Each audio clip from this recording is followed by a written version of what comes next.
Thank you very much for staying and welcome back to the AM show, the one and only. You shouldn't miss it.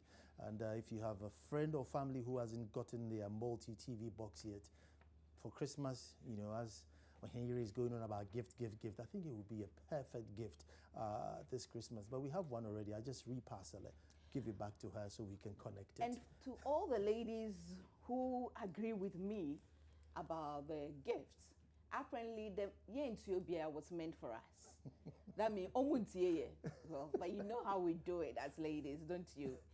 Nicely, but you know, we'll do it. Send your messages. Let's see what's is it going to be a giftless Christmas or a giftful Christmas? Send your messages. Let's see who wins the vote. You know, there's a gift in my name.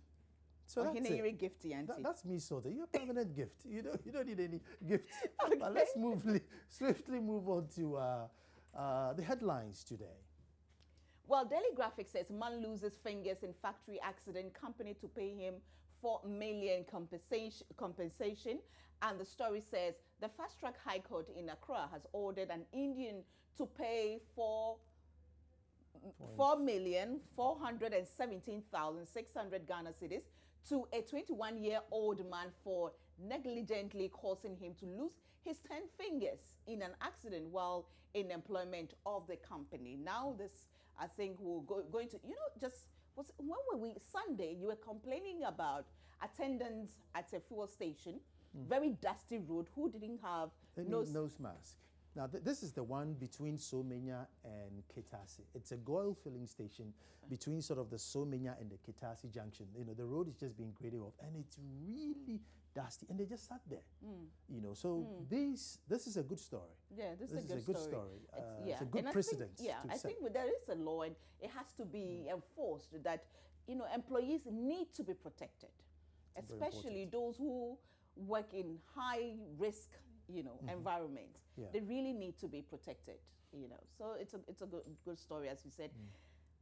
Good old Kolebu, Ghana's only teaching hospital, premier teaching hospital. Kolebu management denies allegations. The board and management of the Kolebu Teaching Hospital have dismissed all allegations made by the Senior Staff Association against the Chief Executive Officer of the hospital, Dr. Gilbert Buckle. I don't know if we're ever going to get to the end of it, or, but it's just recurring. It's just, but you know what? I was doing a little survey this morning, and I was asking the cameramen, all the guys behind the scene. None of them have ever been to Kolebu to seek medical assistance. However, everybody says, oh, Kolebu's, you know, their services are horrible, they're not good, because we've read it in the papers. Nobody has ever been there. I have been to Kolebu. I've never been to Kolebu. I have a doctor I see there. I have, my mother went through, you know, Kolebu before, you know, she passed. But I have doctors that I see at Kolebu every now and then, regular, you know, I know people who've been there, but I've never been there, that I'm, you know, I got malaria, so doctor look after me. Actually, it is our last hope. That's the truth. Kolebu is our last hope. When it comes to the worst, everybody, even sometimes they bring them from Konfanochi to Kolebu Teaching Hospital. You know, so that is why we're all worried. And you don't know whether, as the people who went there who are the problem, or the people who are taking there to manage affairs who don't get the message or the chemistry of the people there and know how to manage them, quote unquote. So we always seem to have a problem. But it's becoming a bit worrying. Is it the media putting too much bad stories out, or is it really as bad as we hear in the media? Sometimes it's really bad. Conditions of service. I have done loads of stories where the left to the maternity block in the maternity block has broken down for months. It's not been fixed. People sleeping on the floor. I mean, I remember when the cardiothoracic center was opened, I covered it. You know, beautiful. We're all excited about it. Now you go in there, it's a bit crowded. You know, people have to wait for long hours before they see. No, it could be better. It could be better, and it must be better, because really that is our last hope. That is our last hope. The next story, Justice Doris Bimpong is going to be very happy about the next story. Poultry farmers assure clients of enough beds for Christmas. I know, right? The Ghana Poultry Farmers Association says its members have enough beds in the country for the Christmas festivities and after. Now, this is good, Sweet, and especially let good. me correct something. Yeah. You know, when I say Justice Doris will be happy, because we invited her for dinner, and she says her favorite meat is chicken. You know, these judges these days, if you mention a judge and an animal, they may think otherwise. Otherwise, so, no, please. no. So no, not in that way. She's You coming see. over for dinner, and she wants chicken. And then there was bird flu, but now, hey, there's going to be enough Thanks chicken. for the correction, because you know she's my sister. She doesn't take bribes. You know, and it's a good thing Daily Graphic carried this one, because just last week, graphic banner headline was no poultry, you know, products, or no chicken for Christmas. And it was a bit worrying, and especially my staff were a bit worried. They were asking me, so what will we do? And it's a good thing. Daily Guide says Kufuor JJ under pressure to reject 3.6 million bus branding. A group of Ghanaians have petitioned former presidents Jerry John Rawlings and John Ajikun Kufuor over the posting of their pictures on the newly acquired Metro Mass Transit buses, which branding has caused a major stir in the country. They have asked them to cause the removal of their pictures from the 116 vehicles. Interesting. Now, very interesting, because why haven't they petitioned John Mahama? Are they assuming that John Mahama is behind the stickering of the pictures? I thought the petition should have gone to Mahama too, because I'm sure. But he's in charge, so anyway, you're Well, right. There may be a just department, assuming, a branding department who decided to put these pictures on. And these guys petitioning, I've just petitioned these two and left, I'm sure if Liman, God bless his soul, was alive, would have still written to him and said, look. Or at Mills. Yeah, or at Mills, you know, God bless his soul. Now, that's so a the good story angle that Joy News Channel can pick it up to find out that President Kufuor gave his approval. Did President Rawlings give his approval? Did our President John Mahama know about it? Did he give his approval for this branding to be done? Then we can have a story in there. Well, they've written to the office of Jerry Rawlings, former president, and he says that because the chief of staff has given a directive which ends today, he wants a report on his desk today as to how this thing happened. After that, he will decide whether to take his pictures off or keep them on. So he has responded. Yeah, he has responded to it. I don't know if John Ajikun Kufuor's office have responded, but I haven't heard anything like that yet. But I'm telling you that this is the ultimate sham. I don't think anything will top it between now and 31st. This is the ultimate sham.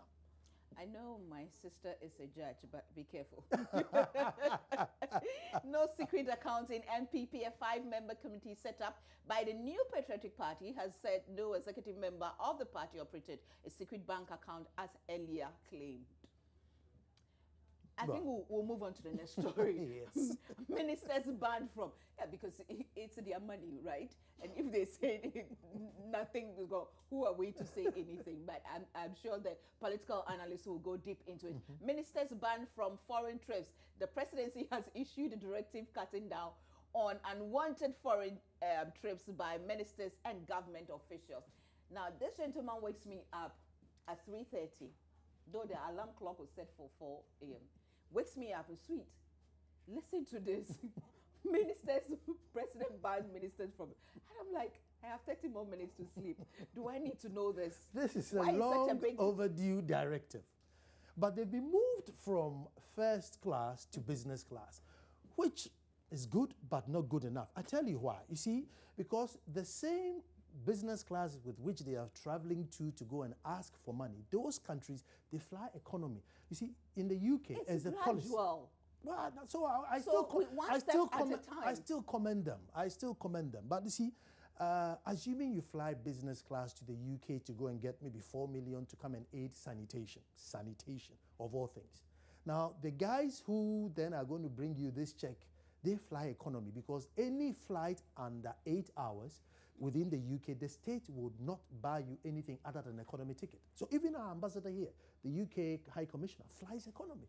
If you think you have extra money and today you want to stretch your legs, you can top up the ticket and go. So as a begging country, we need to be bold, extra bold, to say, look, Joe, ye nisikano. And yes, come a pilot, but we don't have the money. So just sit at the back. Because in any case, before you became Minister, you know,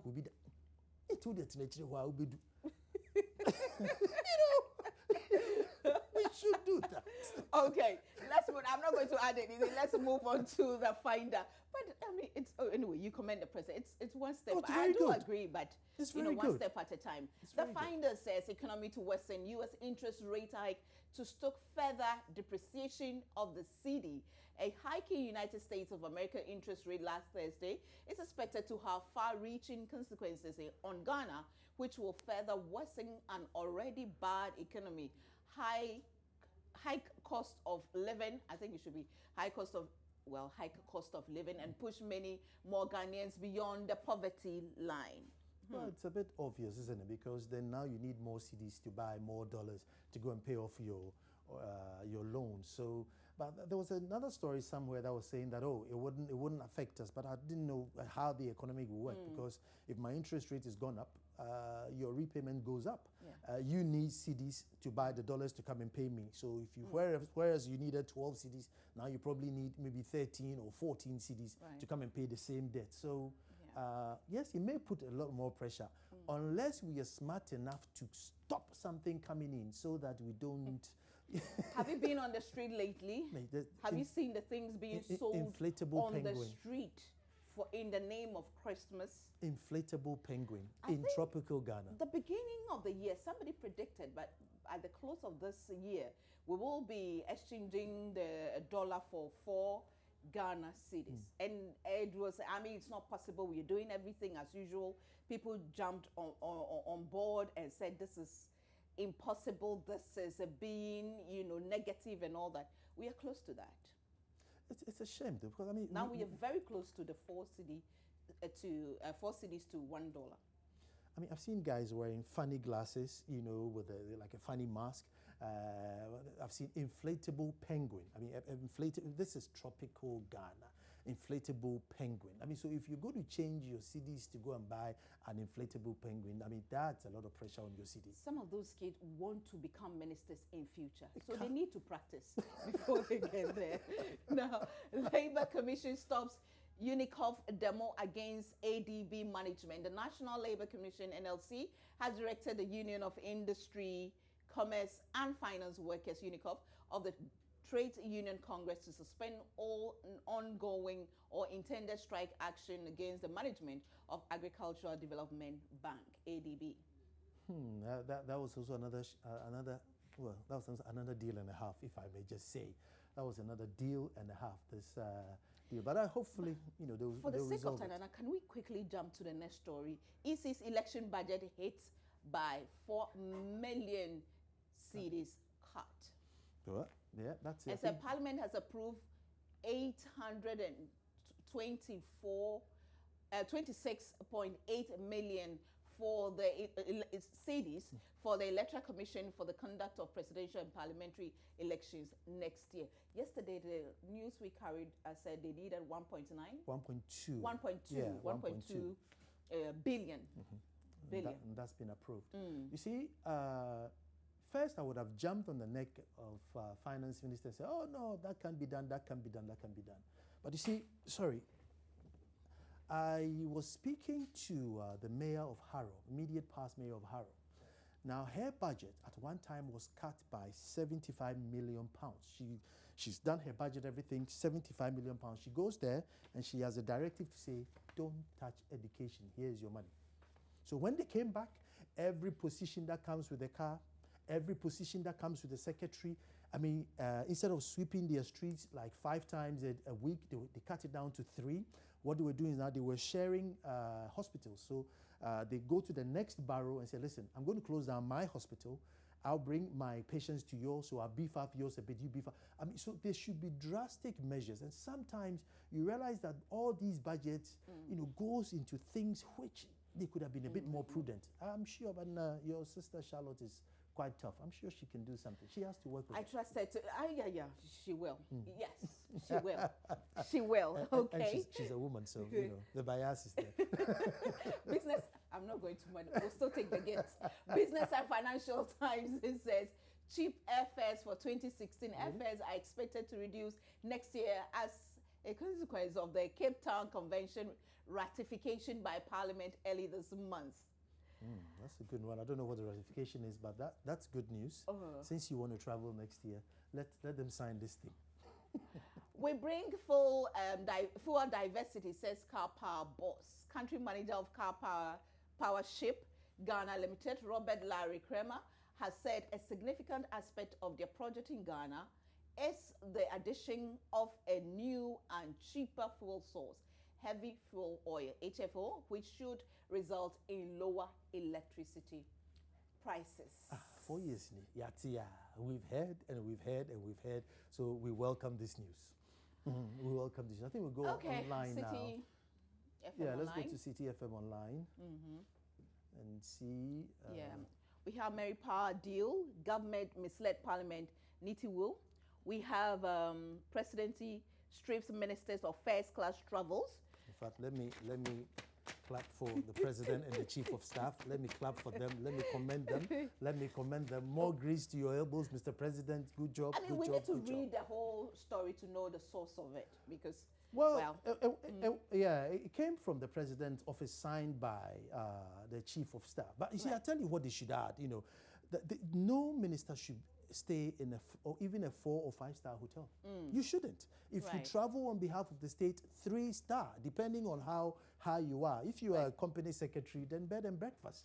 Okay, so there it is. The directive was issued in a letter from the office of the president and signed by the chief of staff, Julius Debra, on November 16th. Really? So why are we now getting to hear it November 16th? Hey. Really? Even though government has not clearly stated exactly how much these travels cost government, the chief of staff expressed some concerns. And quoting him, it says, "It is needless to emphasize the serious impact the current frequent travels abroad by ministers and public officials are having on government finances," he said. The letter further directed the ministers to use business class instead of first class flights when need arises. So you get oil na shafta. You get oil na shafta. That's your code for today's Wenyango Nedito. Fly business class. I would love to fly business class every day. But gradually, they should demote them to economy unless the flight is over 10 hours, which is extremely long, then yes, business class.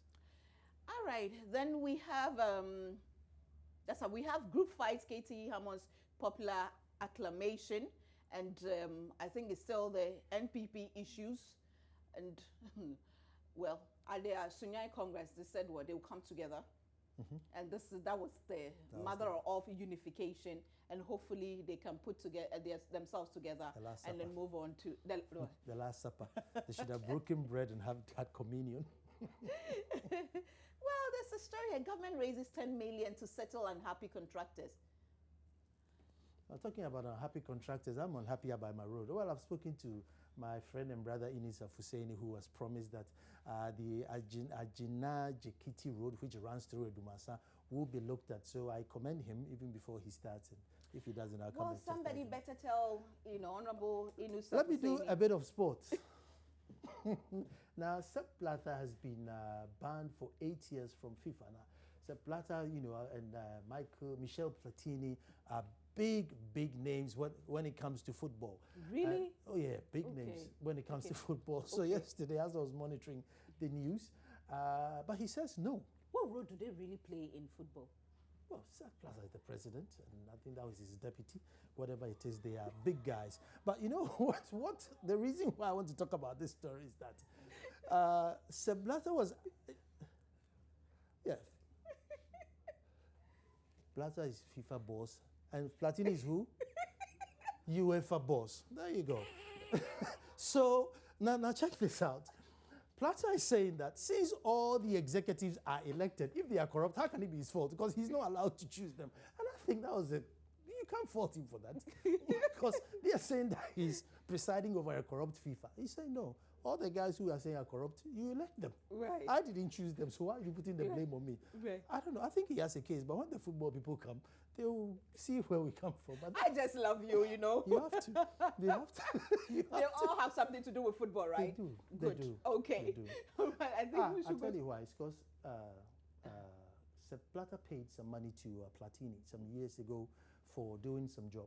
Okay. And they are saying The that two of them, which one is Plata this is and Sepp Blatter, and okay. that's Platini. Oh, okay. Right now, Platini did some job ages ago for FIFA. Okay. And then many years down the line, Sepp Blatter comes and pays the money, just like GMPC saga, the same right. thing.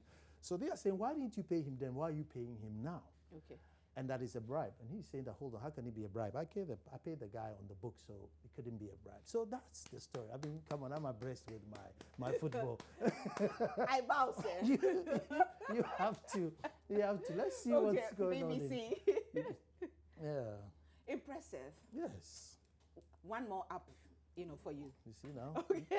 If you hadn't married me, you're lost out on the guy who and knows FIFA whoever details. was giving you more information, I thank him too. Okay. Burundi accused of violent repression. The security forces in Burundi systematically killed dozens of people during violent repression in Bujumbura on 11 December, Amnesty International says. You go into that story and they're saying the numbers are up to about 300,000 Hutsu Tutsis, battling, sorry. Each other. Yeah, and it's I'm a bit diehard Pan-Africanist. When I hear stories like this, it's sad. It's sad. Yeah, so the security forces in Burundi systematically killed dozens of people during violent repressions that took place in the capital Bujumbura on the 11th December. Amnesty International says it says that some of the scores of people who died during the single bloodiest day of Burundi's escalating crisis were killed extrajudicially.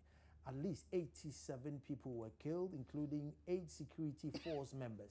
The government has not yet responded to the Amnesty report, but it said soon after the violence on 11th December that those killed were responsible for attacks on the government installations. And since this reprisal came, 300,000. One thing I don't like, and I'm not doubting the integrity of BBC, but let's learn to tell our own stories. Yeah. I don't doubt the BBC in any sense, but we should tell our own stories. This is the Amnesty International report, and Amnesty International is a global organization. No, I know. We have some based in almost every country across the world. So they are in Africa, and they are telling us. But my beef is that what is AU saying about it? What is the AU doing about it? We leave the international community because of the little money they give us to take charge of everything concerning Africa, which is sad. I'm still waiting to hear something from Uganda, the ladies that were stripped and handcuffed. I'm really still waiting to hear something, because you see, it's an indictment on any black-skinned person. It's such an indictment on any black-skinned person. Because it is. What sort of a people are you? It is. And we really need to speak up, because if it had happened in France, we would have all put our, the flags on our Facebook and whatever it is and solidarize with them. Right. So if it's happened in Uganda, where are the Ugandan flags? Don't we care? It's painful. I promise you tomorrow morning I'll give you an update on that. I promise you. I'll do my checks on that. Please do, because now I'm demanding it for you. That will be my Christmas present. You see, and that doesn't cost money. All right, I think I see Benedict Owusu around. I think he'll be on very soon with the sports, and he will tell us more about. He'll just come and confirm what I said. We'll be back. So this stay is the tuned, AM show.